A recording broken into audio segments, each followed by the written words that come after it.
In the dead of night, the clock struck to 47 a.m.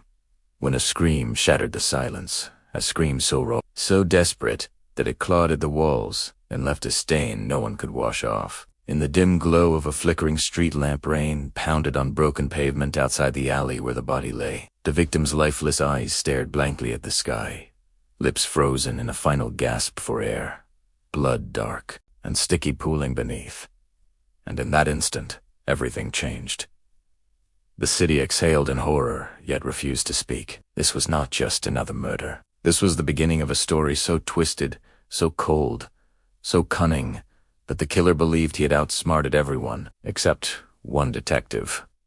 The night before it happened, the streets of Orville Heights, a decaying industrial district on the outskirts of town, had hummed with quiet desperation. The buildings were old factories long abandoned, their windows shattered, their corridors empty echoes of once dangerous machinery. In one such derelict warehouse, at 27 Greystone Way, the lifeless body of 32-year-old Sarah Bennett was discovered at precisely 2:47 on November 14, 1998. Sarah, a junior accountant working for a small logistics company, lived alone in a cramped studio apartment half a mile from the old mills. She was known by neighbors as quiet, polite, always polite, with soft eyes that flickered with kindness. She had no known enemies and no criminal record, nothing to hint that her quiet life would be brutalized so violently. The night was cold, wind carrying the scent of rust and mildew, and those who passed by the derelict buildings said they heard nothing. No shouting, no footsteps, no disturbance. Just the rain, indifferent. Neighbors recalled Sarah walking home from work that night. She had left the office late, complaining of a splitting headache and the need for fresh air. She gripped her coat tight, head down, shoulders hunched against the drizzle. A lone silhouette among the dim streetlights, then she vanished into the shadows.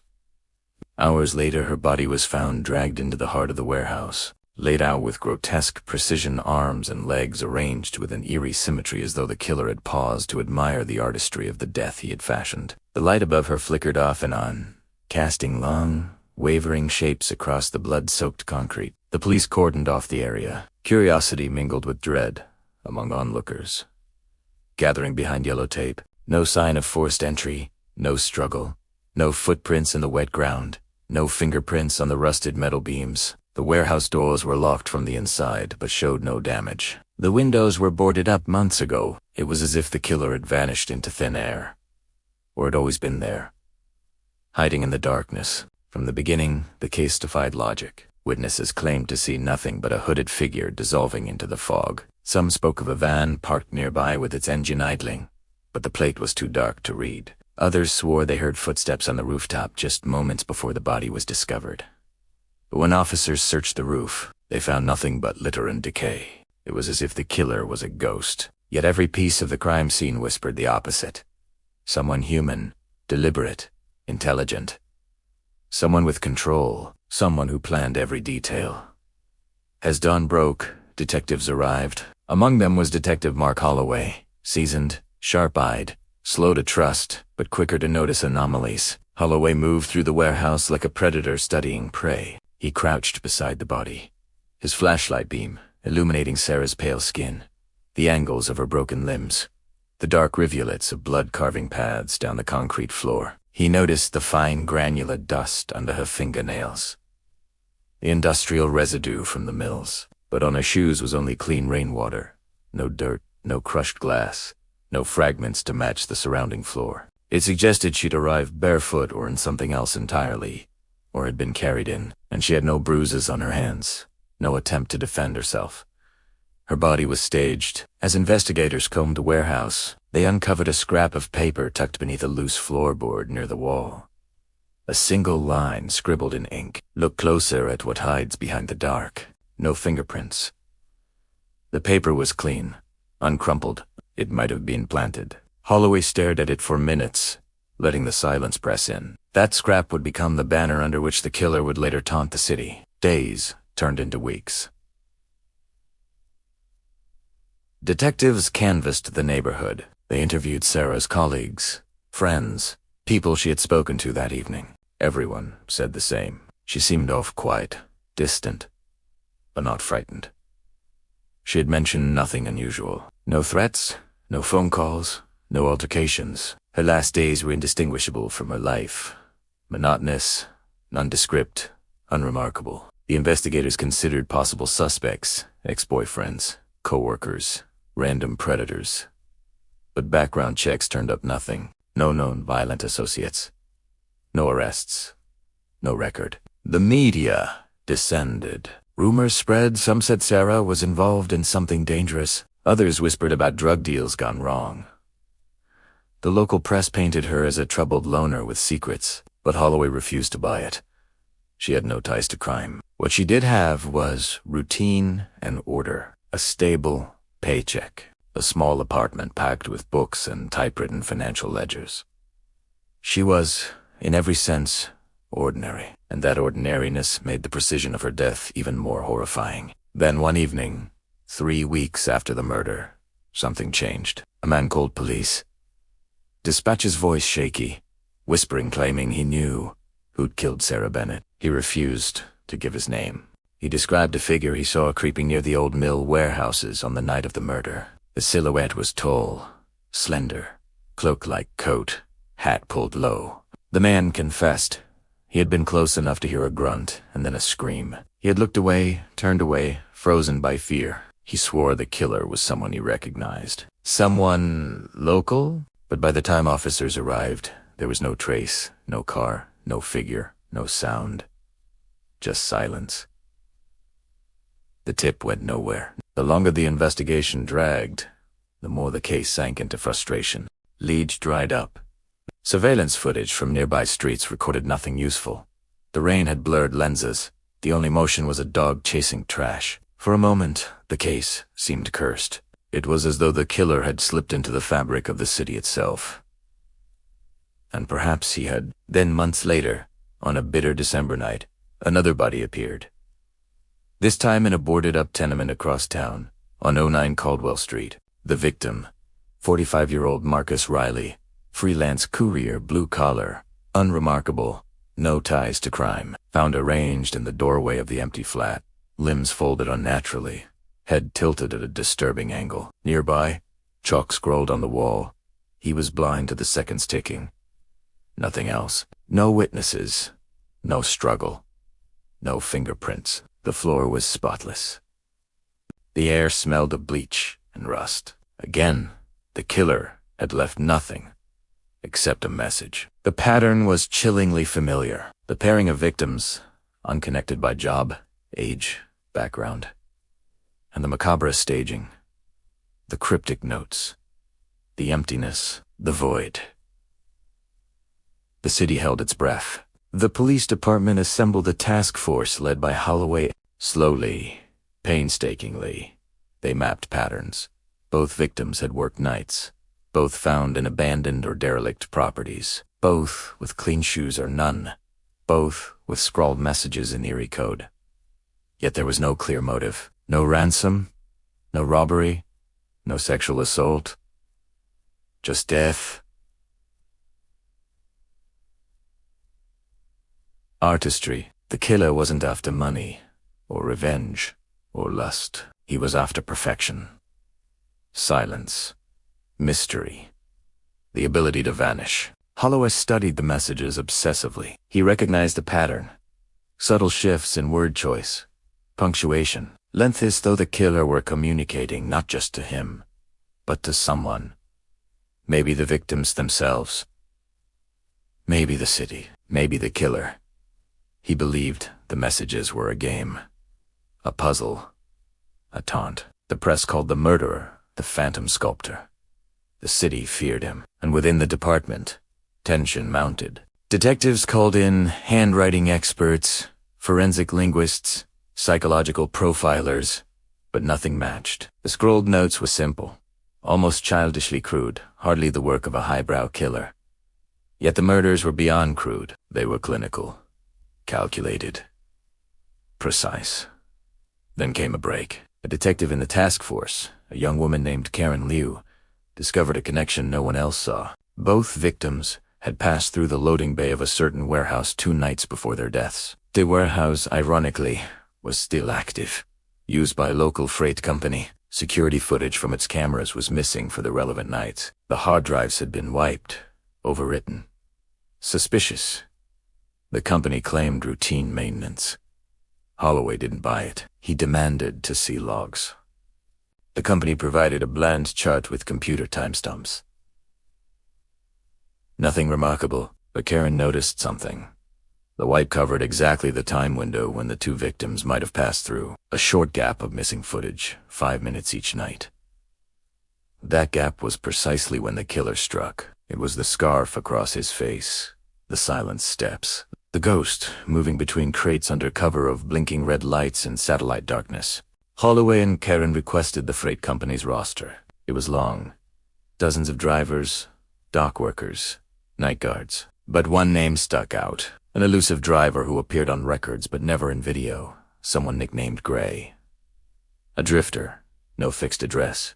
Joined the company 6 months ago. Did not show up on the camera system, but always logged in manually. When questioned, he offered vague answers.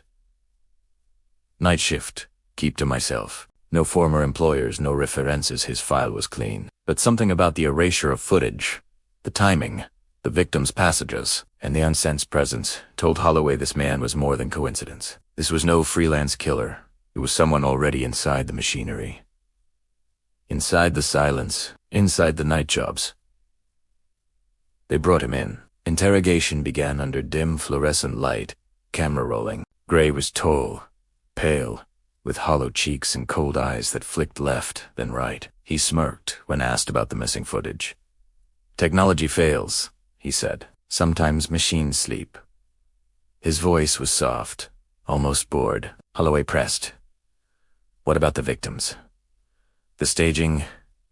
The notes? Gray shrugged. Stories. People like stories.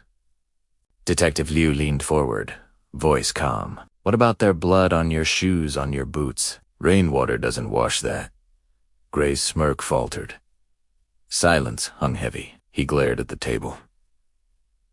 The interrogation stretched. Hours turned into night, into dawn. But no confession, no tear, no crack. His silence was fortress. Still, Holloway noticed small detail as a dark stain near the sole of his boot that, under chemical lights, glowed faintly. The dust under his fingernails, the same industrial residue found under Sarah Bennett's nails. He ordered forensic analysis. The stain did not match blood, but was a chemical dye used in warehouse marking. The same dye used by the freight company to mark rates.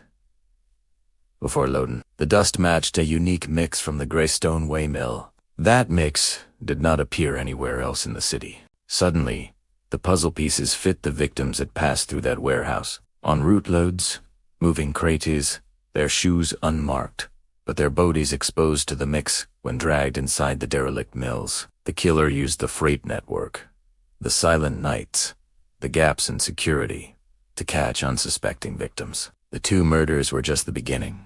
More victims could follow. The department moved fast. Warrants drawn. The freight yard sealed.